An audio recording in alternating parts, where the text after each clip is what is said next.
بسم اللہ الرحمن الرحیم۔ 2 محرم الحرام 61 ہجری کو جب امام حسین علیہ السلام کا قافلہ کربلا میں وارد ہوا تو امام نے حر سے کیا کہا اور حر نے امام کو کیا جواب دیا، جانتے ہیں بڑی تفصیل کے ساتھ۔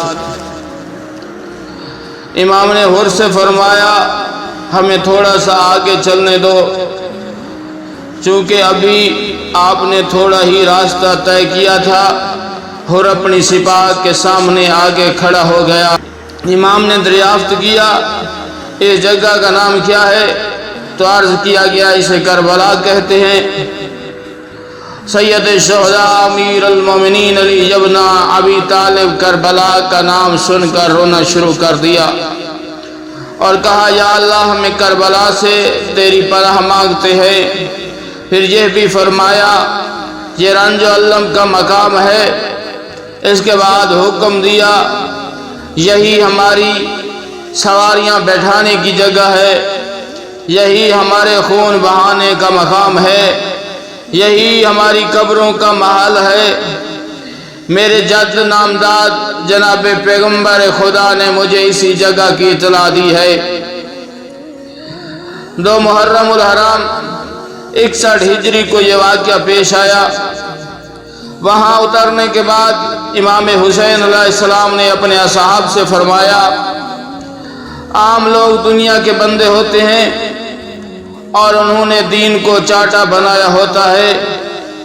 وہ دین سے اس وقت تک وابستہ رہتے ہیں جب تک ان کی معیشت ٹھیک رہے، لیکن جب کسی آزمائش کا وقت آ جائے دیندار لوگ بہت ہی قلیل ثابت ہوتے ہیں۔ جب خیام حسینی نصب ہو چکے، روایات میں یہ بات ملتی ہے سید الشہداء امام حسین علیہ السلام نے سب سے پہلے یہ کام کیا۔ آپ نے اپنے تمام عزیز و اقارب کو اکٹھا کیا، کافی دیر تک ان کے ساتھ بیٹھے رہے اور ایک ایک کو دیکھتے رہے اور ایک ایک کو دیکھتے اور پھر رونا شروع کر دیتے اور بارگاہ قدرت میں عرض کیا یا اللہ ہم تیرے محمد کی اطرت ہے، ہمیں زبردستی اپنی جد نامداد کے حرم سے دور کیا گیا اور بنی امیہ نے ہم پر ظلم و ستم کیا ہے، تو ہمارے حق میں اچھا فیصلہ فرما اور ظالموں پر نصرت اور فتح عطا فرما۔ امام حسین علیہ السلام کے کربلا میں تشریف لانے کے بعد یہ پہلی مجلس حسین تھی جو کربلا میں پڑھی گئی۔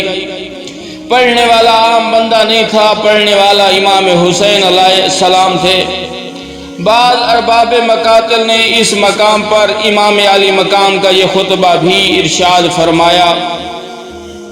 اس خطبے میں جناب امام حسین علیہ السلام نے اللہ کی توحید، محمد کی نبوت اور اپنے بابا علی کی امامت کے بارے میں تفصیل سے گفتگو کی اور اپنا تعارف کرایا اور دشمن کا بھی تعارف کرایا اور حق اور باطل کی شناخت کے بارے میں بھی چند جملے عرض کیے اور کہا کہ میں کل اسی زمین پر شہید کر دیا جاؤں گا۔